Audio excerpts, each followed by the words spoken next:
The war was finally over, but peace did not feel like peace. The battlefield still smelled of smoke, burned metal, and blood.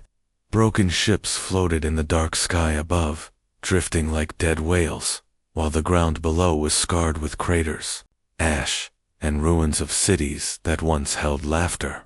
Where children once played, only silence remained. Daniel, a soldier of humanity, walked slowly through the wreckage. His boots crunched over shattered glass and broken helmets. The war had lasted too many years, and he had seen too many friends fall. Every victory had cost more than it gave, and now that the galaxy was quiet, he could not even remember what victory was supposed to feel like. His heart was heavy, his face tired, and his soul burned out. Around him, other human soldiers celebrated. They shouted, laughed, and claimed trophies from the fallen enemy. Some tore down alien banners and raised human flags over the ruins.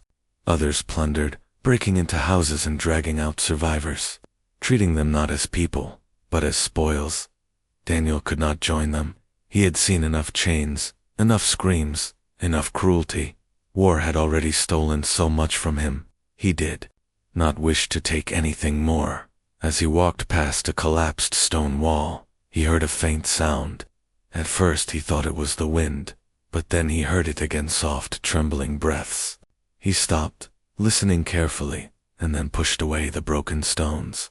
There, in the shadow of the ruins, he saw her. A young alien woman sat with her knees drawn close, her wrists bound by chains of cold metal. Her skin shimmered faintly like starlight, as though the galaxy itself had painted her body with light.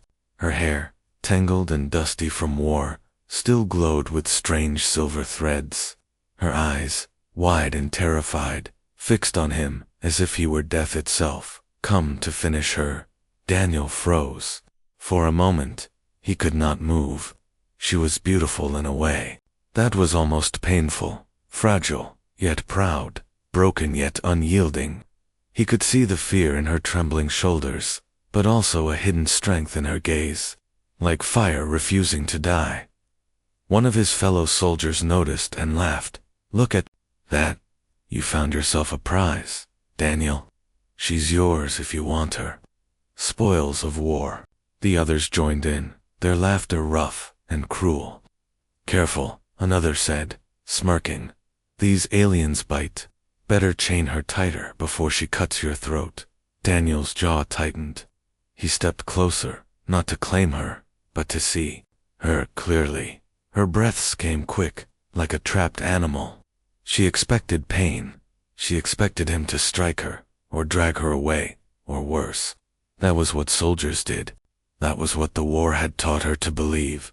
But Daniel did something no one expected. He crouched down in front of her and softened his voice. "What's your name?" The alien woman blinked, confused. She hesitated, as if speaking might bring punishment. Finally, in a voice quiet as falling rain, she whispered, "Lyra." Daniel nodded slowly. "Lyra," he repeated, tasting the sound with respect. Then he looked at the chains around her wrists. His hands reached for the lock, and with a quick pull of his combat knife, the metal snapped free. The other soldiers erupted in disbelief. "Are you insane? She's the enemy. She's supposed to be a slave." Daniel ignored them. He tossed the broken chains to the ground and stood. Then he held out his hand to her, not as a master, not as a conqueror, but as a man offering choice. "You're free now," he said quietly. Lyra's lips parted in shock. Her wide eyes searched his face, trying to understand. Freedom was something she had not imagined, not after the horrors of war. For so long she had only known fear and silence. Yet here stood a human soldier, offering her something she thought no human ever could: mercy. The laughter of the others faded behind him. In that ruined city, under the broken sky, a strange and fragile bond was born. Daniel did not know why. He did it, only that his heart could not bear to see another soul in chains. And Lyra, though her body still trembled, felt a spark inside her chest. For the first time since the war began, she felt the faintest whisper of hope. The night was heavy with smoke when Daniel and Lyra left the ruins behind. The stars above were dim, hidden behind black clouds of ash that the war had thrown into the sky. Fires still burned in the distance, and the cries of the conquered world echoed faintly in the wind. Daniel walked with steady steps, but inside his heart was storming. The other soldiers had called him a fool. They had laughed, mocked him, and even warned him that the alien girl would slit his throat while he slept. But he had ignored them.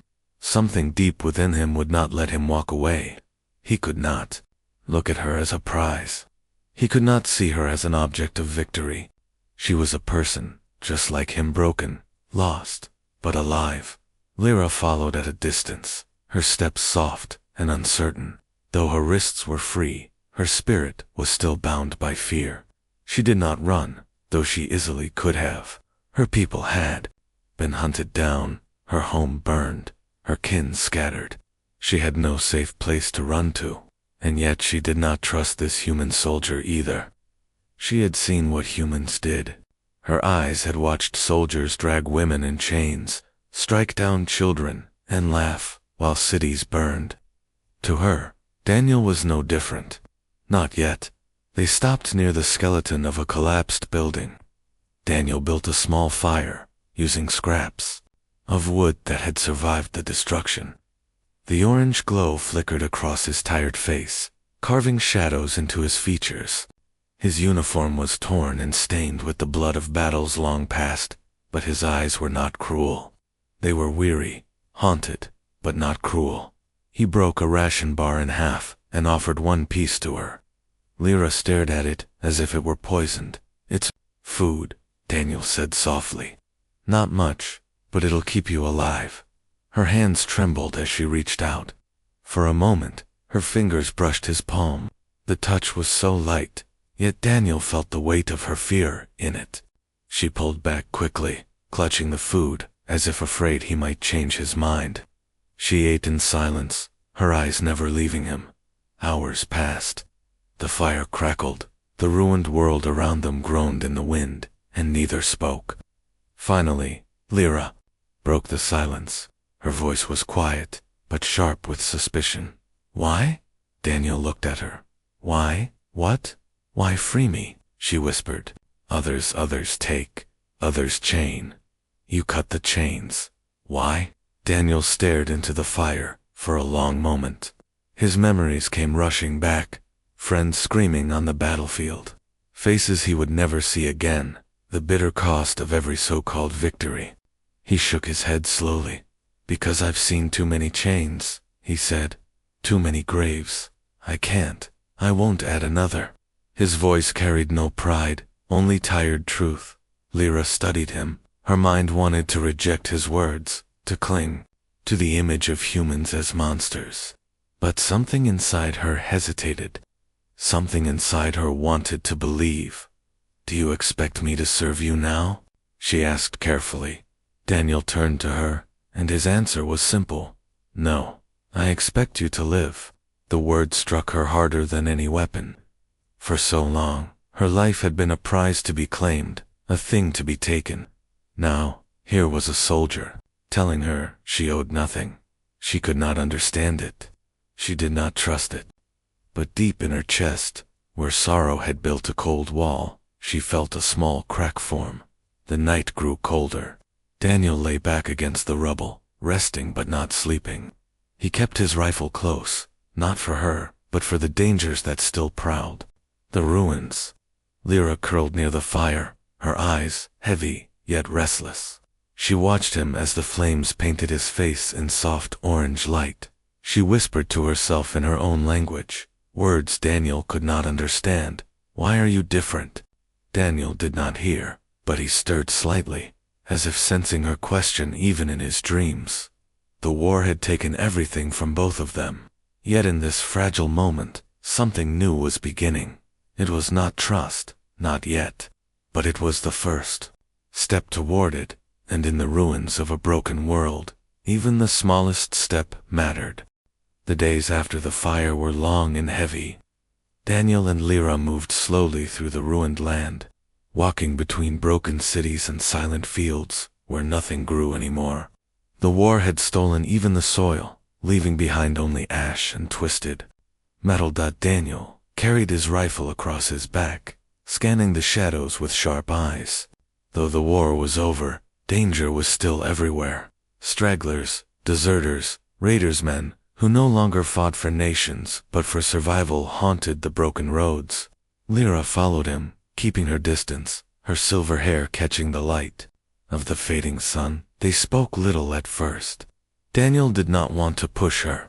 She did not want to give him trust she did not believe in. He offered food when he had it, water when he found it, and she accepted, always careful, always watching.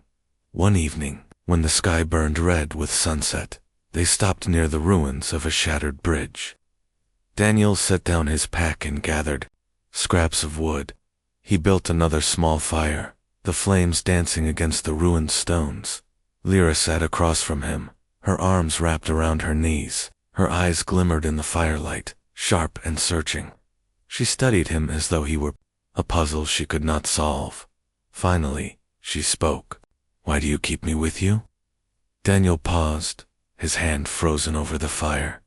He thought about the question carefully. "Because you'd be alone without me, and alone in this world is death." Lyra shook her head. "That is not an answer.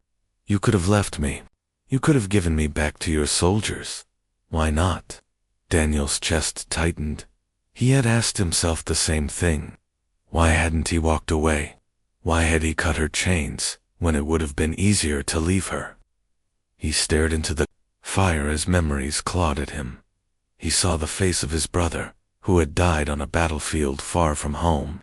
He remembered his squad, laughing in the dark before an attack, only for half of them never to rise again. He remembered the orders, the killing, the endless blood, and in the end, he remembered the emptiness. He spoke slowly, his voice rough. "Because I'm tired of death, tired of chains, tired of watching people break each other apart. When I saw you, I couldn't add to that. I couldn't." Silence fell. The fire popped, sparks flying into the night. Lyra lowered her head, her eyes softening, though she did not realize it. She wanted to believe him, but belief was dangerous. Hope was dangerous. Still, her lips parted, and she whispered words she had held back for too long. "I lost everyone." Daniel looked up. Her voice shook, but she kept speaking. "My family, gone. My people, scattered. We fought to stay free, but your armies crushed us. I thought I would die, but instead, they chained me. Sometimes I wished they had killed me instead." Her voice cracked on the last word, and she bit her lip to keep from crying. She hated the weakness, hated letting him see her wounds. But Daniel did not laugh. He did not mock. He simply nodded slowly, as if he understood. "I know what it feels like," he said softly. "I lost everyone too. For the first time." Lyra looked at him not as a human soldier, not as the enemy, but as someone broken in the same way she was. His eyes carried the same grief she felt, the same emptiness. That night, neither of them slept quickly. They sat in silence, watching the fire burn low, two lonely souls caught between war and survival.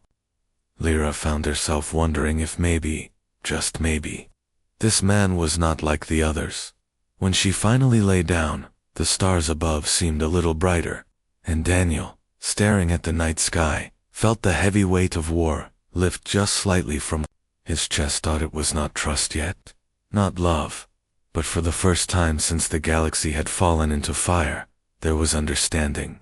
And in a world so broken, that small spark was something worth holding on to. The road grew darker the farther they traveled. Crumbling cities gave way to barren fields, and broken machines rusted where they had fallen, half buried in the dirt. Every step seemed to whisper of the war that had torn the land apart. Daniel kept his rifle close. His eyes scanned the horizon, always alert. He knew the war might be declared over, but men without homes and armies without masters were far more dangerous now. Desperate people did desperate things. Lyra followed a few steps behind. Her movements were light and silent, like a shadow slipping through the ruins. She still did not trust him fully, but she stayed close because his presence kept danger away. Even she could not deny that by midday, the sun was burning hot, the sky a pale silver gray above them. They crossed what had once been a marketplace, now nothing but shattered stalls and broken stone. Daniel slowed. Something in his gut twisted. The silence felt wrong. A sudden voice broke the stillness. Well, what do we have here? Men stepped out from the ruins, their weapons gleaming in the light. They were mercenaries, scavengers, who had survived the war by taking from others. Their armor was mismatched, their faces cruel with hunger and greed. The leader smirked when he saw Lyra. Pretty little thing you've got there, soldier. Hand her over, and maybe we'll let you walk away alive. Lyra froze, fear rushing through her veins like ice. She had been caught before, dragged in chains, treated like a prize. Her heart pounded, and she felt her knees weaken. Daniel, however, stepped in front of her. His voice was low, steady, and sharp as steel. She's not yours to take. The mercenaries laughed. Not yours either. You can't keep what doesn't belong to you. Daniel lifted his rifle. His stance was calm, but his eyes burned with fire. She belongs to herself, and if you try to touch her, you'll regret it. The laughter turned into snarls. Weapons were raised. In an instant, the air exploded with violence. Daniel fired first.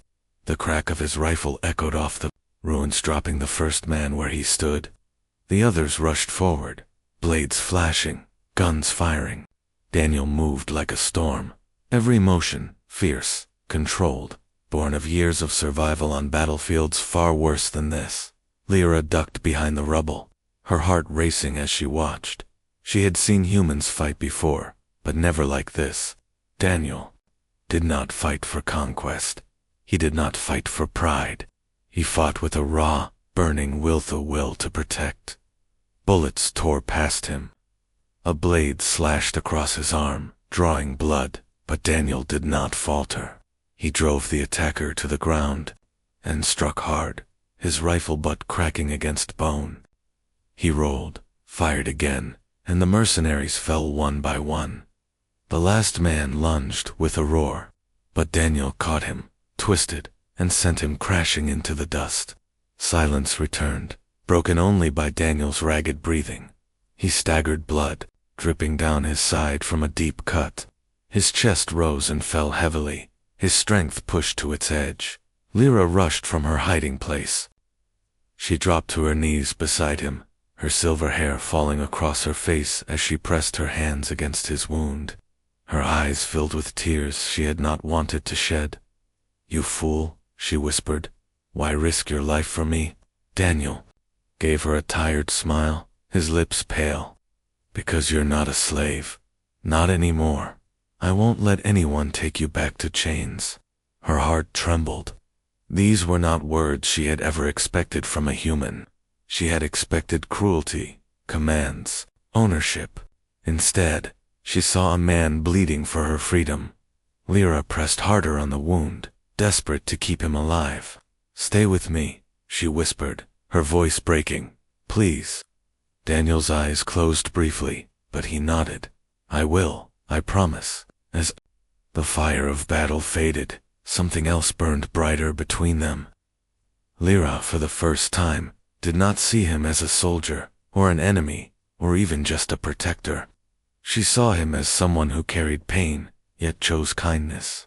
Someone who would stand in the fire, rather than let her be taken. And as Daniel leaned back against the rubble, exhausted, but alive, Lyra realized that her fear of him was slowly being replaced by something else, something she did not yet understand, but something that filled her heart with warmth in a world that had long been cold.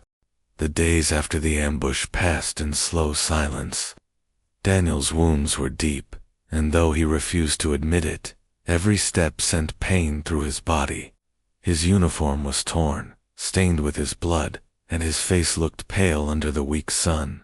Lyra walked beside him, no longer keeping her distance. She carried part of his pack, though it was heavy for her, and she watched him carefully as they moved through the ruins. When he stumbled, she reached out quickly, her hands steadying him before he could fall. At night, when they stopped to rest, it was Lyra who built the fire. Her slender hands gathered sticks and lit the flame, while Daniel sat against a wall, pressing his hand to his side. The wound burned, but he stayed quiet, not wanting to show weakness. Yet Lyra saw everything. She saw the way his jaw tightened when he moved, the way his breath caught when the pain grew sharp.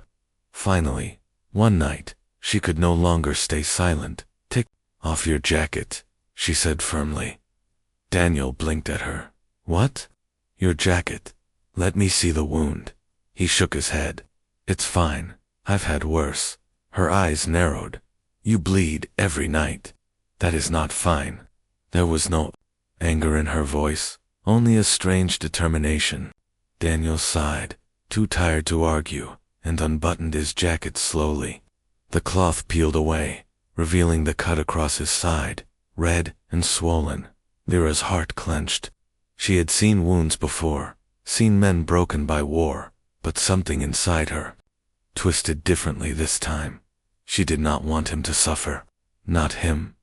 Without another word, she tore a strip from her own cloak and dipped it in water. Carefully, gently, she cleaned the wound. Daniel hissed at the sting, but she ignored it, her hands steady. When she wrapped the cloth around his waist, her fingers brushed against his skin. For a moment, their eyes met. "Why are you doing this?" Daniel asked quietly. Her voice was soft but sure. "Because you saved me. Because you fight when you do not have to. Because—" She paused, her throat tight. "Because I do not want you to die." Daniel stared at her, surprised by the honesty in her words. He gave a faint smile, though his eyes were heavy with exhaustion. "You're stronger than you think, Lyra." She looked away quickly, but his words stayed with her. In the days that followed, their bond deepened in quiet ways. Lyra hunted small animals with a sharp piece of metal she had fashioned into a blade. She brought back food, proud when Daniel nodded in approval. He taught her some human words she did not know, and she repeated them carefully, her voice light like music. One evening, after sharing their meager meal, Lyra sat close to the fire and asked him something she had been holding in her heart. "Do you not hate me?"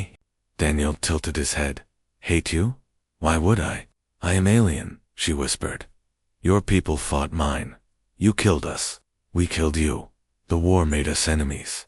Do you not see me as the enemy still?" Daniel was quiet for a long time. He stared into the fire, the flames reflecting in his tired eyes. "I don't see you as the war," he said at last. "You are not the battles I fought. You are not the ones who gave the orders. You are just you, and that's enough." Lyra's chest tightened. No one had ever spoken to her like that. For so long, she had been treated as a symbol, an enemy, a slave, a prize. But to Daniel, she was simply herself. That night, as he drifted into sleep, Lyra found herself watching him. His breathing was slow, his face peaceful despite the scars. She felt something strange stirring inside her, something she had not allowed herself to feel since before the war, something like warmth, something like hope. She whispered softly, words she thought he would not hear. "Thank you, Daniel." But his eyes opened, and he looked at her with a faint smile. "You don't need to thank me. Just live. That's enough." For the first time in her long, painful journey, Lyra smiled back. The firelight flickered, painting them both in gold. Around them, the ruins of the galaxy stretched wide and broken, but within the small circle of warmth they had built together, something new was taking root. Not chains, not fear, not hate, but trust. And perhaps, something more. Weeks passed as Daniel and Lyra walked the long road toward safety. His wounds healed slowly under her care, and their steps grew more certain. The fear that once filled every silence had begun to fade. replaced by quiet conversations, small laughter, and the simple rhythm of survival together. For the first time since the war ended, Lyra allowed herself to believe there might be a future, not a grand one, not filled with riches or glory, but a future where she could breathe without chains, where she could walk beside someone who did not see her as property. But peace is fragile. It never lasts long in a broken world. One morning, as they crossed a valley of shattered machines, a group of soldiers appeared on the ridge. Human soldiers, wearing the banners of victory, marching in sharp lines.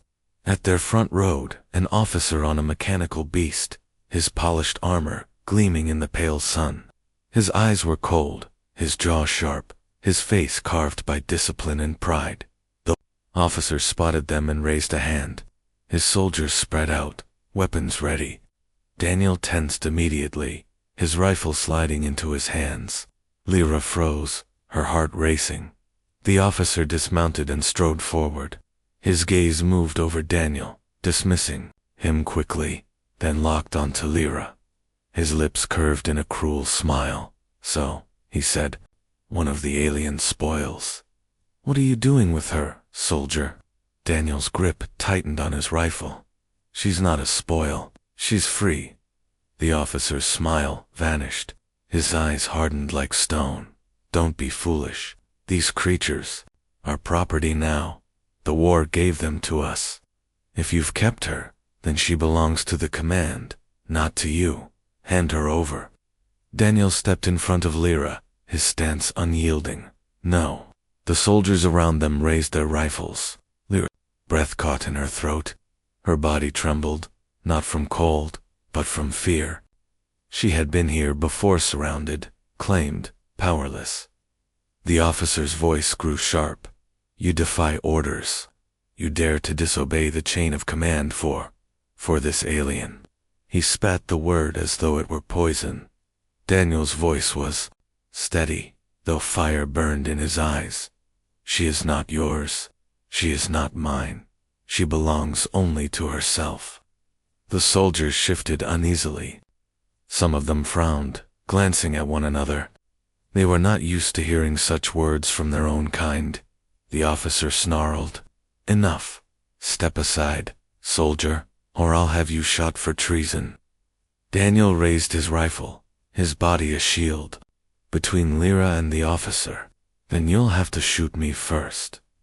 The air grew tense, heavy with the promise of violence. Lyra's heart pounded so loudly she thought they could all hear it. Her eyes darted from the officer's cold fury to Daniel's unshaken defiance, and then something inside her broke. No, not broke, but rose. For too long, she had hidden behind silence, waiting for others to decide her fate. For too long, she had been the prisoner, the chained, the voiceless.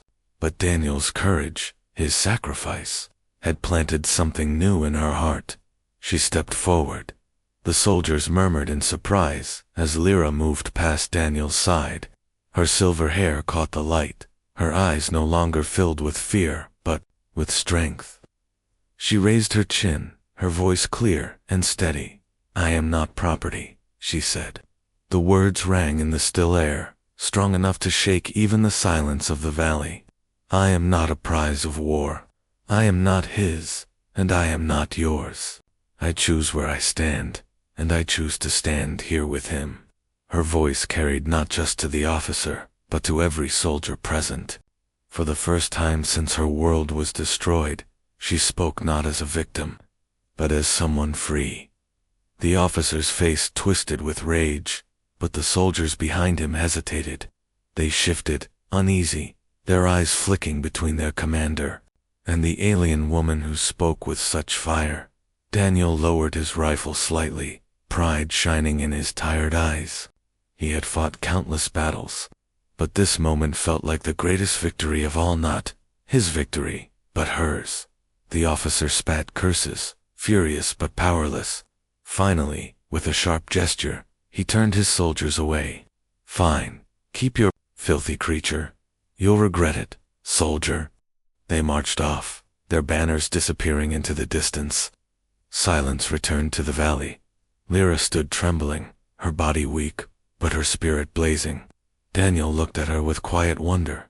"You did it?" he whispered. Her eyes softened as she looked at him. "No," she said gently. "We did it. You gave me the strength to find my voice." For the first time, Daniel did not see her as fragile, or broken, or in need of protection. He saw her as she truly was, a warrior, not in armor, not with weapons, but with courage that burned brighter than any fire. And together, they kept walking forward. The world slowly began to heal. The fires that had once burned so bright were fading, leaving behind ashes and quiet fields. The broken machines of war rusted in silence, and the skies, once black with smoke, began to clear. It was not peace, yet, not fully, but it was the beginning of something different. Daniel and Lyra walked side by side along an empty road. His steps were steady now, the pain of his wounds easing, though the scars would never fade. She carried herself with a new strength, her back straight, her eyes no longer filled with fear.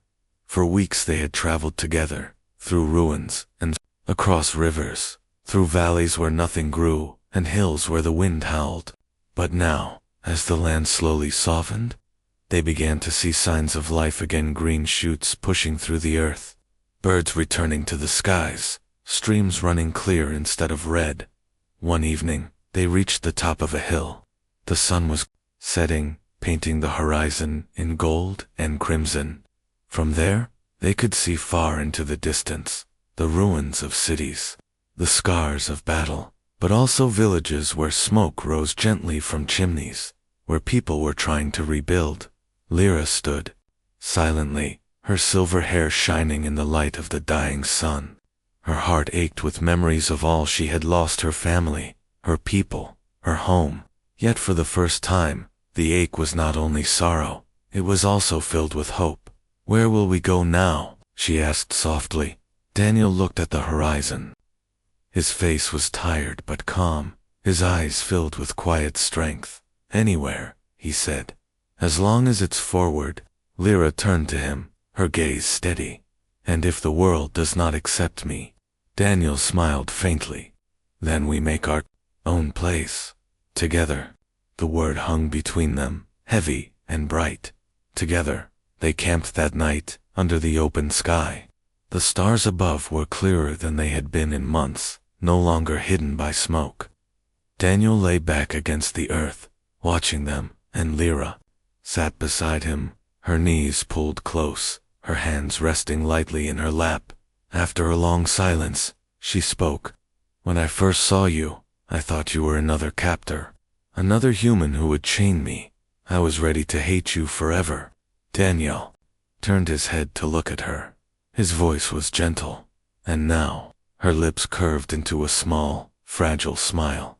"Now I see a man who cut my chains, a man who stood between me and death, a man who made me believe that even in war, kindness can survive." Daniel felt something warm stir in his chest. He had carried so much pain, so much loss, but in her words, he felt the weight begin to lift. "I'm no hero," he said quietly. "I just couldn't let them take everything from you, or from me."